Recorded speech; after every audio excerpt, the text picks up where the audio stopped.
Finalmente chegamos no final do flashback do Kuma, e com uma conclusão que provavelmente é o encerramento perfeito para uma das melhores histórias já contadas em One Piece. Depois de revisitar vários acontecimentos do passado da obra, a gente finalmente consegue enxergar o quadro geral das coisas e notar que a tragédia do Kuma estava acontecendo diante dos nossos olhos esse tempo todo. Fica nesse vídeo porque eu vou te contar tudo sobre o capítulo 1102 de One Piece. E se você nunca ficou por fora de todas as novidades dos próximos capítulos, já se inscreve aqui no canal para você receber todos os vídeos sobre os próximos capítulos que lançarem. Bora pro vídeo. E o capítulo já começa com os piratas da Bonnie enfrentando a Marinha em uma ilha onde eles tinham recebido a informação que o Kuma tava. A Bonnie tinha ido lá para tentar encontrar o pai dela. Porém, assim que o Kuma nota que ela tá por lá, ele usa os poderes da sua fruta e desaparece. Isso porque ele não pode se encontrar com ela, senão ele estaria quebrando o acordo que ele fez com Gorosei e poderia colocar ela e as outras pessoas do reino de Sorbet em perigo. Nós vemos inclusive uma cena muito interessante da Bonnie dizendo que ela também quer procurar pelo Nika, o que só reforça as possibilidades dela se aliar ao bando do Chapéu de Palha, já que ela tem tanta fé assim no Nika e o Luffy é o próprio Nika. Inclusive nós vemos que esses eventos estão acontecendo ao mesmo tempo da saga do East Blue, porque o Luffy acabou de conseguir a primeira recompensa dele depois de derrotar o bando do Arlong. Nós vemos as reações de algumas pessoas ao redor do mundo para a primeira recompensa do Luffy, como por exemplo o Ace e o Jinbei, mas provavelmente o mais interessante é o Dragon, já que ele diz que está indo para Logtown por nenhum motivo em específico, para fazer nada demais, porém a gente sabe que os piratas do East Blue têm que passar por lá para ir para Grand Line, então provavelmente ele foi lá para encontrar o Luffy, ou seja, ele foi para lá só para encontrar ou proteger o Luffy, que só reforça aquilo que ele disse nos capítulos anteriores de que os filhos são o ponto fraco dos seus pais. Afinal, o Dragon mostrou agora que ele realmente só abandonou o Luffy porque aquilo era o melhor pro Luffy, já que se o Dragon não tivesse abandonado ele, seria um perigo pro próprio Luffy ou então pra própria causa do Dragon. E é interessante porque a gente também vê que o bando da Bonnie tinha uma dinâmica um pouco parecida com o bando do Luffy, já que ela tá falando que agora eles vão ser piratas, então eles podem roubar o que quiserem dos vilões e não ajudar as pessoas,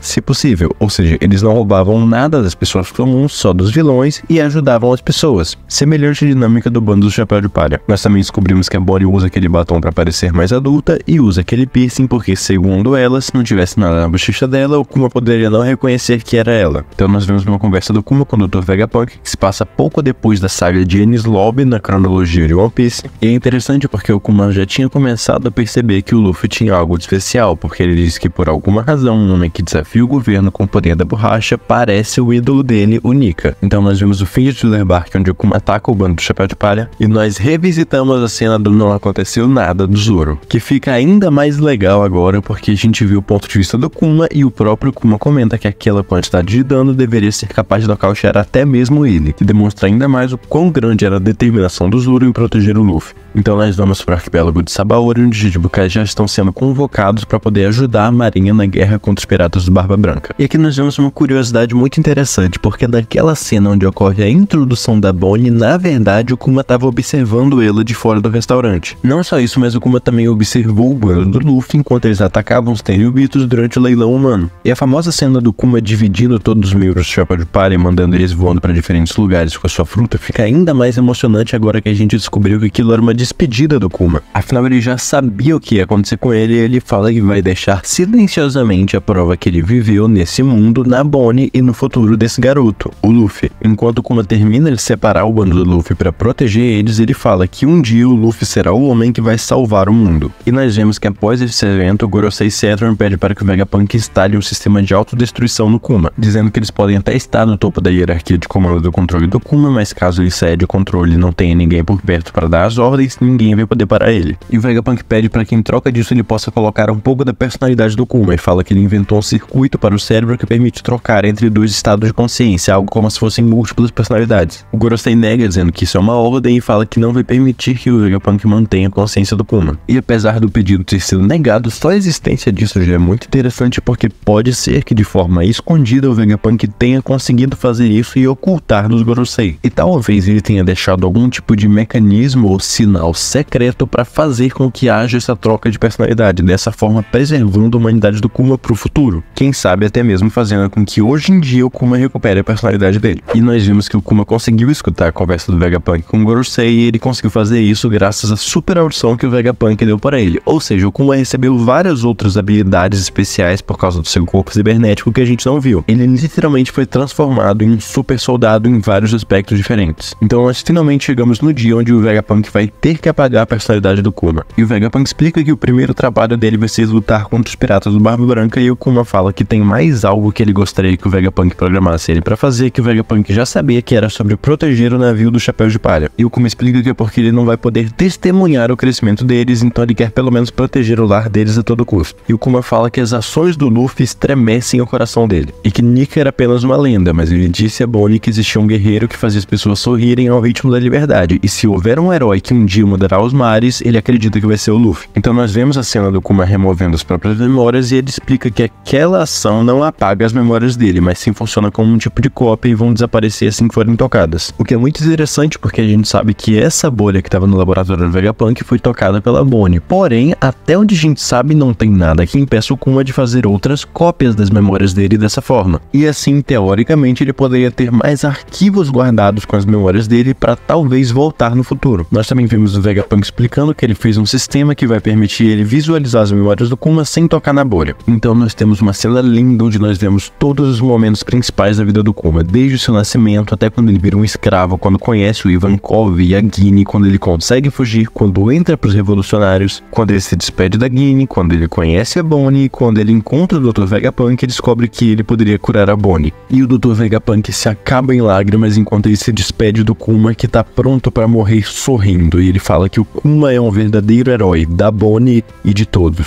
E mesmo com tudo isso, as últimas palavras do Kuma são agradecendo o Vegapunk por ter salvado a Bonnie. Nós vemos todos os oficiais que estavam na ilha prestando homenagem ao Kuma e o Vegapunk se acabando de chorar porque ele basicamente foi obrigado a matar o próprio amigo. E junto do agradecimento ao Vegapunk por ter salvado a Bonnie da sua doença, nas suas palavras finais, o Kuma também pede para que quando ele encontre a Bonnie, transmita isso para ela, uma mensagem de feliz aniversário, parabéns pelos seus 10 anos. E nós finalmente chegamos ao fim do flashback do Kuma. E foi um final maravilhoso, tendo uma das cenas mais bem construídas de todo One Piece, e um final mais do que digno para um dos melhores flashbacks de One Piece. O passado do Kuma finalmente encerrou, isso quer dizer que na próxima edição a gente já vai voltar para o momento presente no confronto contra o Gorosei, mas mais importante do que isso, esse capítulo deixou vários indícios de como o Kuma pode vir a voltar. Até porque se aquela ação de remover as próprias memórias se cria uma cópia das memórias dele, significa que ele pode ter criado outras cópias. E nós também vimos que o Vegapunk tinha desenvolvido um sistema para gerar dupla personalidade ativado por alguma coisa que não ficou muito específico. E pelo menos na teoria, não tem nada que impeça o Vegapunk de ter usado secretamente esses dois artifícios para preservar a humanidade do Kuma sem que os Gorosei saibam. E tudo isso tenha ficado desativado até alguma coisa reativar a personalidade dele com aquele sistema de duas personalidades. Talvez, inclusive, o gatilho para ativar a humanidade dele de volta seja encontrar a Bonnie. Pode ser que seja verdade, pode ser que eu esteja só delirando um pouco aqui e viajei demais, mas com certeza seria lindo, e esse flashback do Kuma foi sensacional. E agora que comecem as teorias, para onde que o Kuma tá indo hoje em dia e por que exatamente? Eu acredito que ele tá indo para Egghead, mas deixa aqui nos comentários o que você acha, e se você não quer ficar por fora do que for acontecer nos próximos capítulos, já se inscreve aqui no canal porque eu vou trazer todas as novidades dos próximos capítulos de One Piece aqui pra você. Deixa o seu like aqui para apoiar o canal, pela sua atenção, muito obrigado, e eu te vejo na próxima.